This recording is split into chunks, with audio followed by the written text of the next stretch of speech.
I'm Craig Kenneth, a relationship coach and a psychotherapist. Every relationship is different and every breakup is different. Work with me and you'll get professional help on your situation. And if you're in no contact, focused on personal growth, my workbook series, The Knowledge, will help you make changes like you've never made before. Available now at AskCraig.net.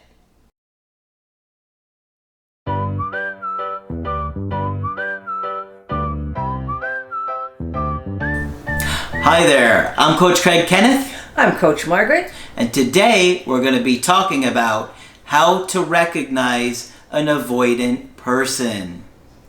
You know, Margaret, when you're first coming to the channel, obviously so many people are just overwhelmed by the breakup. Absolutely. And just this horrible feeling of being dumped. But as you learn more and more from us what we teach about attachment and love and relationships, we start to explain attachment styles and attachment theory.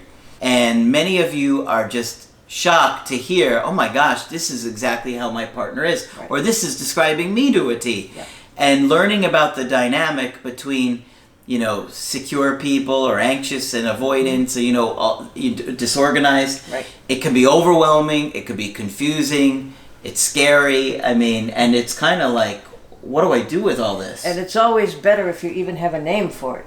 Yes. That's the beginning of control. Yeah. But it's certainly enlightening, and it really is just like incredible how many aha moments you'll have just by hearing about this stuff. And so if you find yourself in a situation where you're dating an avoidant, it can be really difficult. It can be really confusing because they're going to trigger you a lot.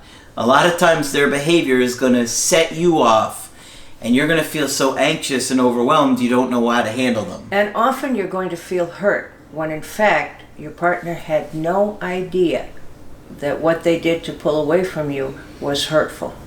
I want to do a little bit of an introduction. Yeah. Avoidant people have a profound fear of depending on others and see it as a weakness. And that's partially because they've been led to believe that it's a weakness. Yes. And also there's just this sense of if I count on somebody else, they're just going to let me down. That's right. So they're afraid to have somebody disappoint them. They're afraid to be vulnerable. Yeah. Now, I looked at any number of sources on avoidant people because I'm trying to wrap my own mind around it clearly. And there's pretty general agreement from Dr. Bowlby himself and some people we're going to quote today that what happens to the avoidant child is a very sad thing. When we're little, we cannot take care of ourselves and we cannot regulate our own emotions. That's right. If you're going to grow up to be an avoidant person, what happened to you was that when you were little and when you needed comfort or direction or structure or whatever you needed, your parent got annoyed with you, okay? And didn't have time or invalidated your feeling.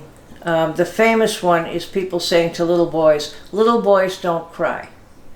Well, if they're young and they stub their toe or they have a fight with the other kid, there are many reasons why little boys should cry, or if there's a death in the family. Yeah.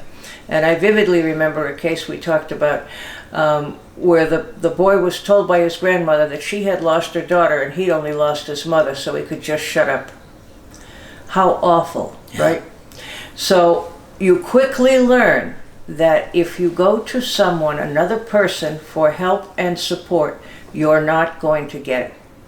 And if you keep asking and being disappointed every time, that's kind of exhausting too. So eventually you give up and say, I don't want to need anybody. Mm-hmm. It doesn't work for me.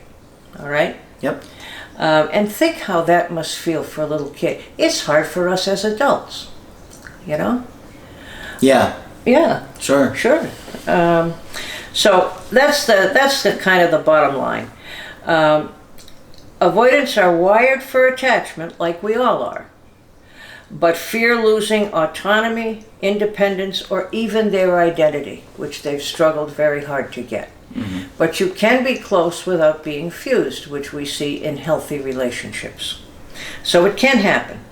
And the other standard behavior that does it to people is being left in a crib too long. You can't get out of the crib yourself, you can't change yourself, you can't feed yourself. So if you're left in that helpless position too many times, you're not going to trust anybody ever, at least not without a lot of work. Yeah. But it can be done.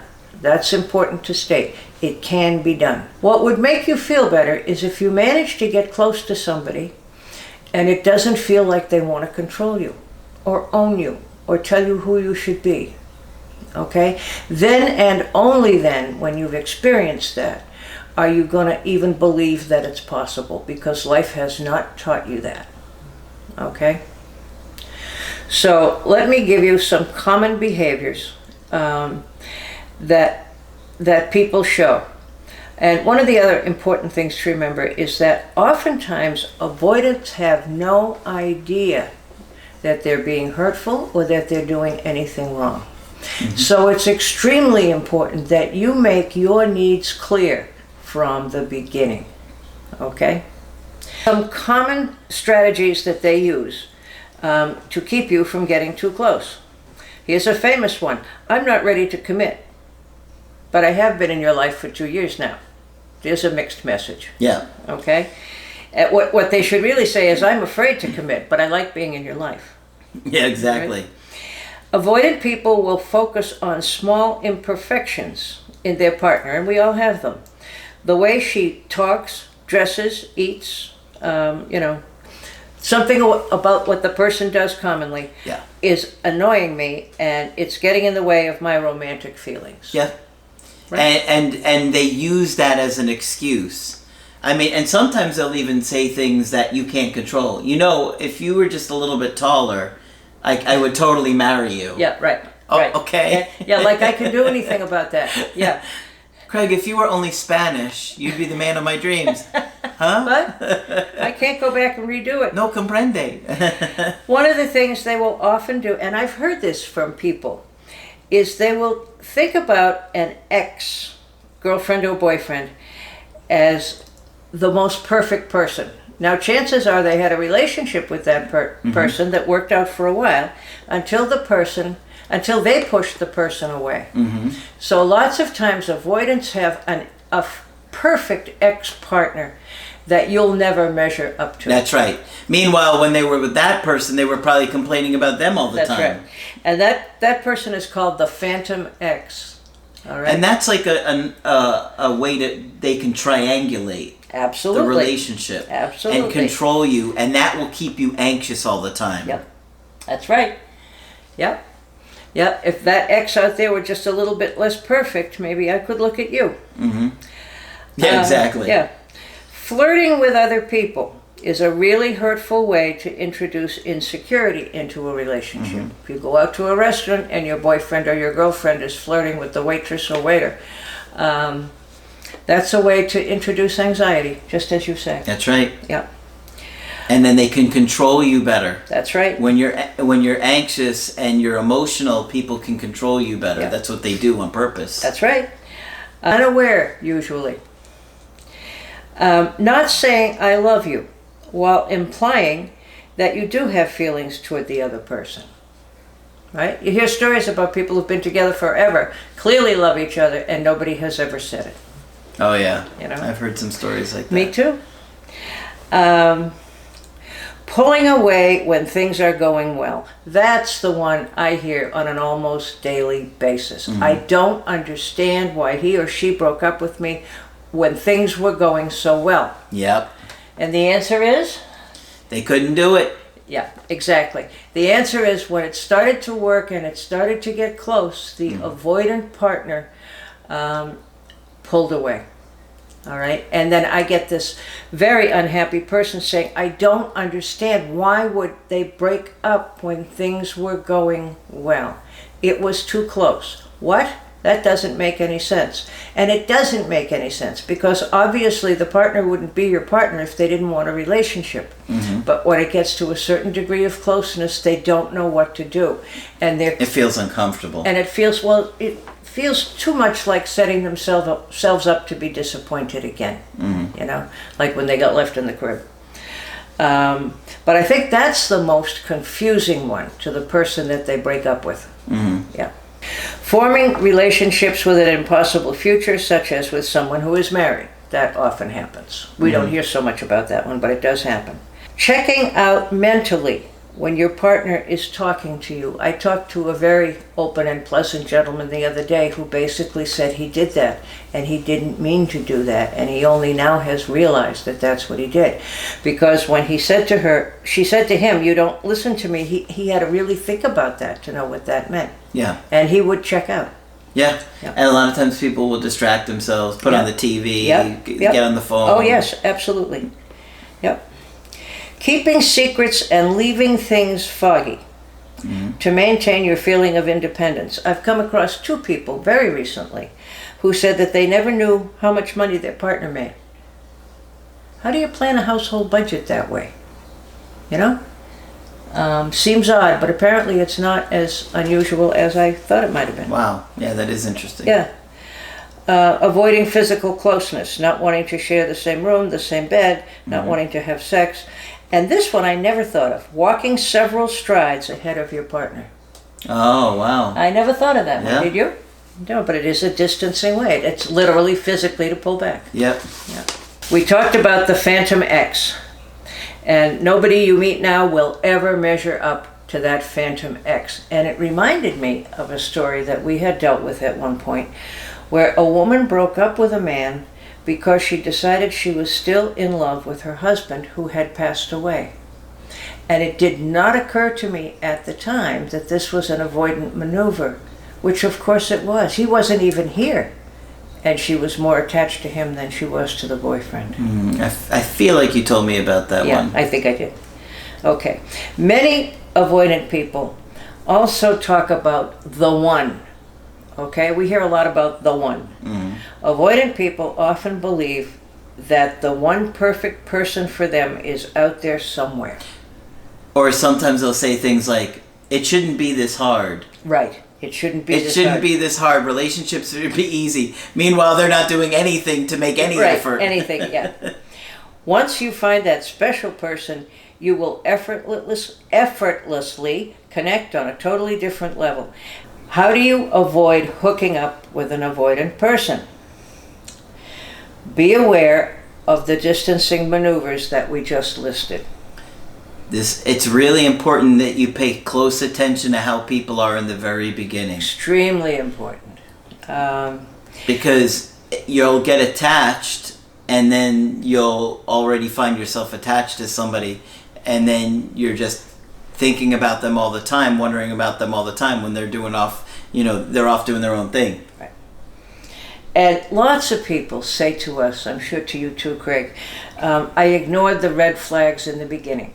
Of course, you're excited, you're interested in this person, and it's very easy to ignore the red flags. Don't do it, you'll pay. Okay? Be careful of the benefit of the doubt. If something bothers you, deal with it. Yep. That's why it's very important that you focus on understanding how to choose a good partner. That's right. And I believe that's the first video in the first workbook, choosing a good partner. Yeah. So you guys learn from the beginning what is healthy, what's unhealthy. Yeah. Because if your partner's not healthy, there's going to be a breakup. Absolutely. It ain't going to last. Absolutely. And one of the things, and I'm going to talk about it more in a few minutes, is that you need to make your needs known from day one. Okay? And oftentimes avoidant partners get very confused if you start asking them for anything. I need more emotional support from you. They'll look at you kind of confused, like, what? Okay? So sometimes you have to explain what you mean by that. We're here to be a secure base for each other. I try to be there for you. I hope you try to be there for me. And sometimes we're going to have to try and read each other's emotions, and that takes some work to learn. I feel like what happens is the anxious people are afraid to confront them. Absolutely. Because they're going to abandon them. Right. So they keep it to themselves. That's right. But then that just makes the avoidant feel like they can get away with whatever they want. Yep. Invest very little. Yep. And then Get they the just goodies. get less and less invested in the relationship. That's right. And you're just as invested because you're, if not more, because now you're trying to be patient and calm and you're hoping that they'll change. That's right. That's right. So there are some tips on recognizing avoidant people. Mm-hmm. It's really important that you start to recognize these kind of things, and especially if you're single and you're looking to date somebody new or date new people and you want to find healthier people, because a lot of times, you know, the avoidance will leave you feeling like you're not cared about, like you're not important, that you're not worthy. Right. And then a lot of times they make you feel like it's all your fault. They often do, because they honestly don't know in the beginning that it isn't. Yeah. Okay? Okay. So we're going to do some more videos on avoidance soon. Yes, we are. But hopefully this one was good to help you understand some of the things you need to be aware of, some of the behavior patterns you'll see, and maybe help identify, oh my gosh, the person I'm dating with or I just broke up with was an avoidant. Was an avoidant. Of course, when you want to get our help personally, just go to my website, askcraig.net, sign up for the coaching option that works best for you. I do email coaching and I do Skype. Margaret is available for Skype coaching. Absolutely. If you think I can be helpful, please contact me. Just click on Margaret on the top of the website to do that. But that's it for this video. I'm Coach Craig Kenneth. I'm Coach Margaret. And we will talk with you soon.